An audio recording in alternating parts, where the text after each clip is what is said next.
اور آزمائے جانے کا انداز بھی ایک دوسرے سے فرق تھا۔ تو وہ خدا کے بندے ہیں، ایک تو ابراہیم کے بارے میں سیکھیں گے اور دوسرا خدا کے بندے ایوب کے بارے میں۔ تو پہلے ہم سیکھتے ہیں ابراہیم کے بارے میں۔ ابراہیم جو ہے وہ حضرت نوح کی 10ویں نسل میں سے تھا، اور وہ اس کے جو تینوں بیٹے ہیں سم، حام اور یافت، تو یہ سم کی اولاد میں سے تھے، اور اس کے باپ کا نام تارا تھا۔ ابراہیم کے 2 بھائی تھے اور اس نے سارہ سے شادی کی تھی۔ ابراہیم کا باپ اور اس کے جو رشتہ دار ہیں، باپ دادا ہیں، وہ بتوں کے پجاری تھے، بتوں کی پوجا کرتے تھے، اور ابراہیم ان میں الگ طبیعت کا ہی مالک تھا۔ ابراہیم جو ہے وہ مدیانیوں، عربیوں اور عبرانیوں کی جو نسل ہے وہ اس سے چلتی ہے، کیونکہ خدا نے کہا تھا کہ میں تجھے بہت سی قوموں کا باپ بناؤں گا، اور وہ اور کا علاقہ ہے اس کا رہنے والا تھا۔ خدا کے ساتھ، حالانکہ اس کا خاندان بتوں کی پوجا کرتا تھا، لیکن یہ بڑی ایمانداری اور وفاداری کے ساتھ خدا کے ساتھ چلتا تھا۔ تو خداوند کو یہ پسند نہیں تھا کہ اس کا بندہ جو ہے ان بت پرست لوگوں میں رہے۔ خداوند نے اس سے کہا کہ تو اپنی بیوی، بچوں اور اپنے جانور، اپنے نوکر چاکر لے کر یہاں سے نکل جا، اور جہاں میں تجھے کہوں گا تم نے وہاں جانا ہے۔ تو باپ ابراہیم جو ہے وہ اتنا وفادار تھا کہ اس نے یہ بھی نہیں پوچھا کہ میرے جانور تو بہت زیادہ ہیں، میرے نوکر چاکر بہت زیادہ ہیں، مجھے کیسی جگہ دے گا خداوند، مجھے دکھا تو صحیح، مجھے بتا کہ آپ مجھے کہاں کہتے ہو کہ میں جاؤں اور کہاں ٹھکانہ لگاؤں، کیا وہاں میرے جانور رہ سکیں گے؟ ایسا کوئی بھی سوال اس نے خداوند سے نہیں کیا۔ اس نے کہا کہ میں وہاں محفوظ بھی ہوں گا کہ نہیں، دوسری قوموں میں جاؤں گا کوئی حملہ نہ کر دے، ایسی کوئی بھی بات جو ہے اس نے خداوند سے نہیں پوچھی۔ بس خداوند نے کہا تو اس نے ویسا ہی کیا۔ جب وہ اپنے ملک سے نکل گیا تو ابراہیم کی اولاد نہیں تھی۔ خداوند نے اسے وعدہ کیا کہ وہ اسے اولاد دے گا اور اسے آسمان کے تاروں اور ریت کے ذروں کی مانند بڑھائے گا کہ وہ گنی نہیں جا سکے گی۔ لیکن خداوند نے یہ وعدہ کیا تھا، تو جب وہ وہاں گئے تو تب بھی اولاد نہیں تھی۔ خداوند نے جو اسے وعدہ کیا تھا لیکن اسی وقت اسے اولاد نہیں دی۔ وقت اسی طرح گزرتا رہا اور خداوند کے ساتھ پوری تابعداری، ایمانداری اور وفاداری کے ساتھ چلتا رہا، اور پھر جو خداوند نے وعدہ کیا تھا وقت پورا ہونے پر خداوند نے اسے بیٹا بخشا اور اس کا نام جو ہے اسحاق رکھا۔ ابراہیم خداوند سے وعدے کا فرزند پا کر بے حد خوش تھا، اور خداوند کے ساتھ اور بھی مضبوط ایمان کے ساتھ خداوند کی تابعداری میں بڑھتا رہا، اور خداوند اسے اور برکات سے نوازتا رہا۔ اسحاق نشو و نما اور قد و قامت میں بڑھتا جا رہا تھا۔ جب وہ کچھ بڑا ہوا تو حالات ایک دم سے بدل گئے۔ حالات کیسے بدلے کہ خداوند نے اس کے سامنے آزمائش رکھ دی، اور آزمائش بھی کیا تھی کہ جو اس کا اکلوتا بیٹا تھا، جو اس کے جگر کا ٹکڑا تھا، جو اس کی کل کائنات تھا، خداوند نے کہا کہ تو اپنے بیٹے اسحاق کی، جو کہ تیرا اکلوتا بیٹا ہے، جس سے تو پیار کرتا ہے، اسے قربان کر، اور موریا کے ملک میں جا اور وہاں اس پہاڑوں میں سے ایک پہاڑ پر جو میں تجھے بتاؤں گا اسے سوختنی قربانی کے طور پر چڑھا۔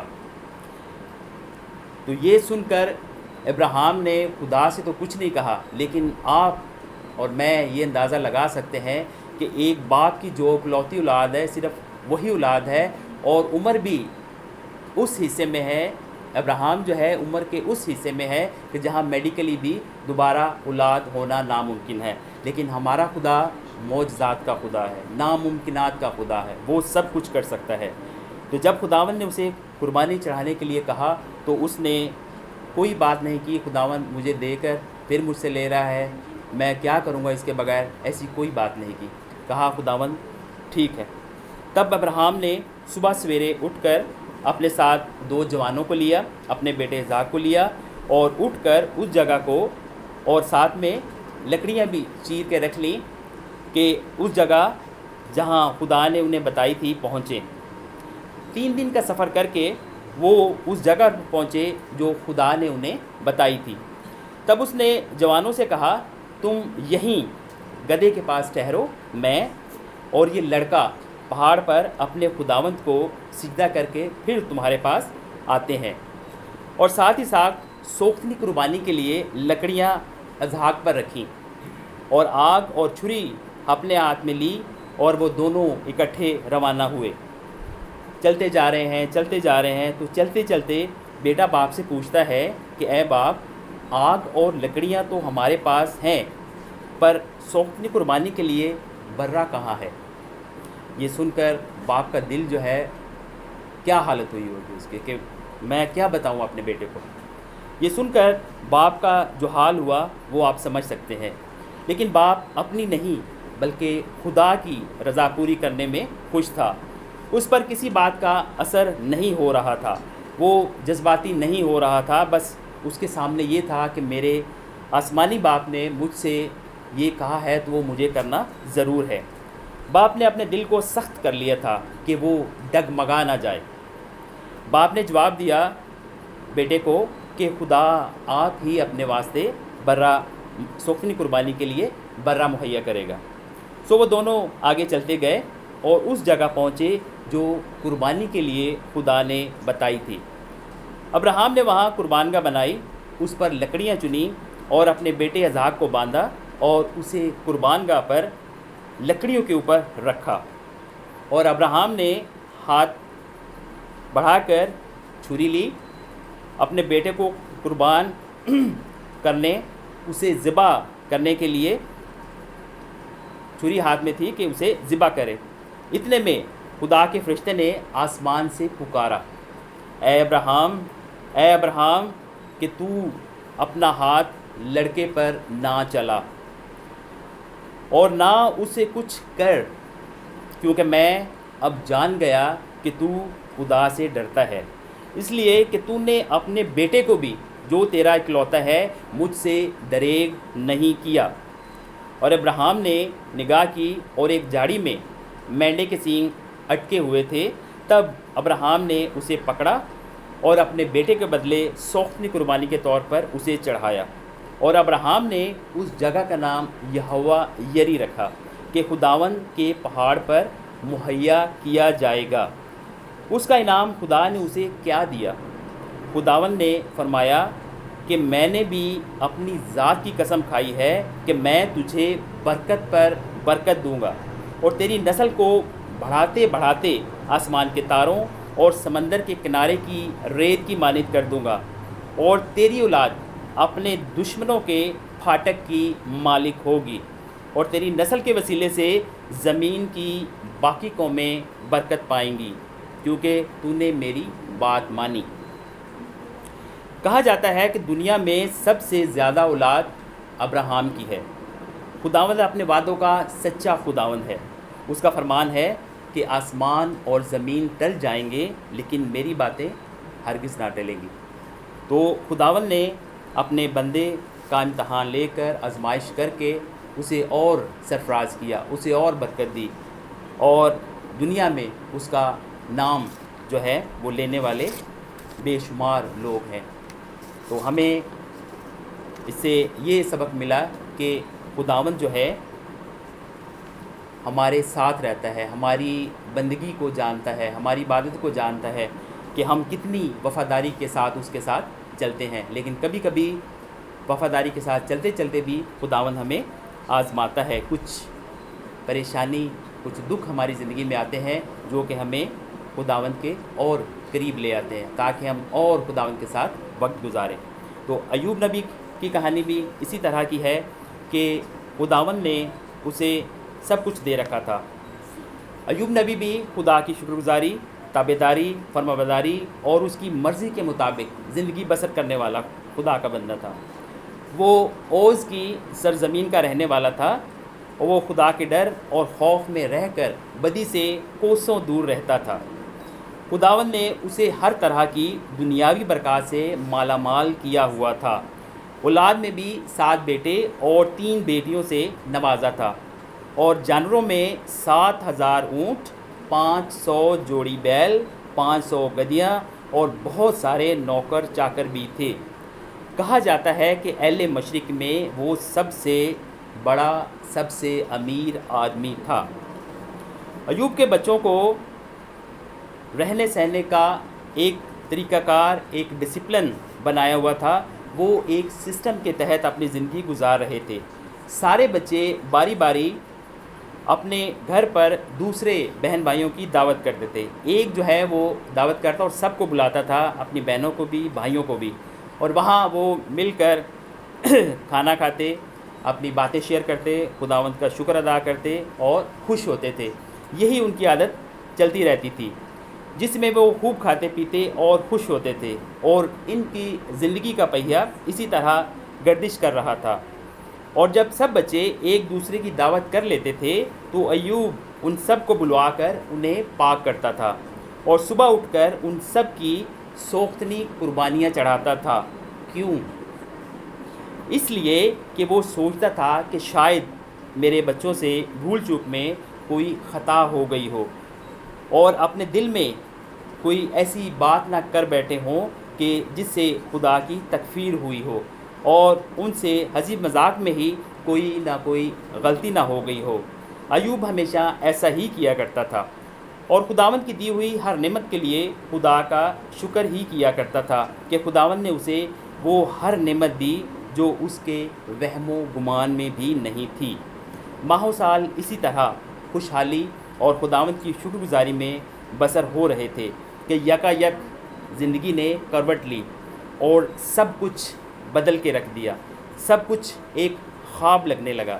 خداوند جس نے اسے سب کچھ دے رکھا تھا، وہ ایسا لگ رہا تھا کہ یہ خواب و خیال کی باتیں ہیں، یہ کبھی تھی ہی نہیں۔ اور اس میں کیا ہوا کہ ایک دن خدا کے بیٹے آئے کہ خداوند کے حضور حاضر ہوں، اور ان کے درمیان شیطان بھی آیا۔ اور یہ تو آپ جانتے ہیں کہ جہاں شیطان آئے وہاں سب کچھ نارمل کیسے رہ سکتا ہے، کیونکہ وہ باغ عدن میں بھی اماں ہوا کے پاس آیا تھا، تو آپ جانتے ہیں کہ پھر کیا ہوا تھا۔ تو اسی طرح خداوند نے شیطان سے پوچھا، تو کہاں سے آتا ہے؟ شیطان نے کہا، میں زمین پر ادھر ادھر گھومتا پھرتا اور سیر کرتا ہوا آیا ہوں۔ خداوند نے اپنے بندہ ایوب کی تعریف کی اور کہا کہ زمین پر اس کے بندے ایوب کی طرح کامل اور راست باز آدمی جو خدا سے ڈرتا اور بدی سے دور رہتا ہے کوئی نہیں۔ شیطان نے جواب دیا کہ تو نے اپنے بندہ ایوب، اس کے گھر اور جو کچھ اس کا ہے، اس کے چاروں طرف حفاظتی باڑ لگا رکھی ہے، میں ٹچ بھی نہیں کر سکتا، میں اس کو چھو بھی نہیں سکتا۔ اور جب اتنی پروٹیکشن دی ہے، اتنی اس کی حفاظت کی ہے، تو اسے کسی قسم کا کیسے نقصان پہنچایا جا سکتا ہے؟ اور خداوند نے اس کے کام میں، ایوب کے کام میں برکت بھی بخشی تھی کہ اس کے جو جانور ہے، پراپرٹی ہے، وہ بڑھتی ہی چلی جا رہی تھی، اور اس کے گلے پہلے سے بھی بڑھ گئے تھے۔ پر اب اگر جو کچھ اس کا ہے اسے چھو ہی دے تو کیا وہ تیرے منہ پر تیری تکفیر نہ کرے گا؟ شیطان جو ہے وہ خداوند سے کہہ رہا ہے کہ اگر جتنی نعمتیں، جتنی برکتیں اسے دی ہیں صرف اسے چھو دے تو دیکھیں کہ وہ کیسے تیرا وفادار رہ سکتا ہے۔ خداوند نے شیطان سے کہا، دیکھ اس کا سب کچھ تیرے اختیار میں ہے، صرف اس کو ہاتھ نہ لگانا۔ خداوند کا یہ کہنا تھا کہ شیطان نے اپنا کام دکھانا شروع کر دیا، اور اس کے بیٹے، بیٹیاں، اونٹ، گدھے، گدھیاں، بھیڑیں، سب کچھ تباہ و برباد ہو گیا۔ اور ہر جگہ سے جہاں جہاں نقصان ہوا تھا، ایک ایک نوکر بچ گیا کہ وہ ایوب نبی کو اس دکھ کی داستان، اس دکھ کی اطلاع دے سکے کہ سب کچھ ختم ہو گیا ہے۔ یہ سب سن کر ایوب کی کیا حالت ہوئی ہوگی کہ ابھی وہ ایک صدمے سے نکلتا تھا اور دوسری خبر آ جاتی، اسی طرح ہر جگہ سے خبریں آتی رہیں اور وہ سنتا رہا اور اس کی حالت غیر ہوتی رہی۔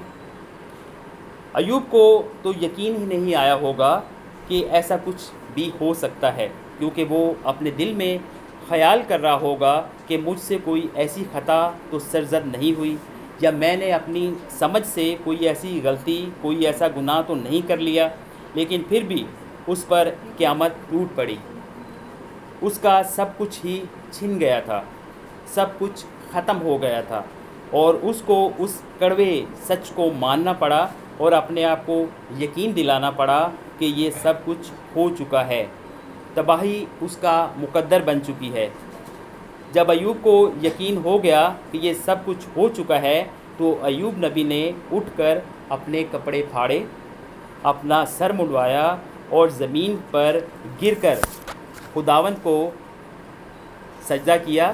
اور ان سب باتوں کے بعد ایوب نے نہ تو خدا سے کوئی گلہ کیا اور نہ ہی شکوہ کیا اور نہ ہی کوئی گناہ کیا، اور نہ ہی خداوند سے کہا کہ خداوند ایسا کیوں ہوا، میں نے تو کوئی اپنی نظر میں خطا، غلطی، گناہ، بدی نہیں کی جو کہ تجھے ناراض کر سکے، لیکن یہ پھر غضب مجھ پر کیوں ایسا ہوا۔ ایسی کوئی بات اس نے نہیں کی۔ شیطان نے اس پر ہی اکتفا نہ کیا، ابھی وہ اس صدمے ہی میں تھا، تو شیطان کو یہ بات بھی ناگوار گزرتی ہے کہ اتنا کچھ ہونے کے بعد بھی خدا کا بندہ خداوند کے سامنے اس کا شکر کر رہا ہے اور اس سے کیا کہہ رہا ہے کہ اے خداوند تو نے دیا، تو نے ہی لے لیا، اور خداوند تیرا ہی نام مبارک ہو۔ اس سے زیادہ اس نے کچھ نہیں کہا۔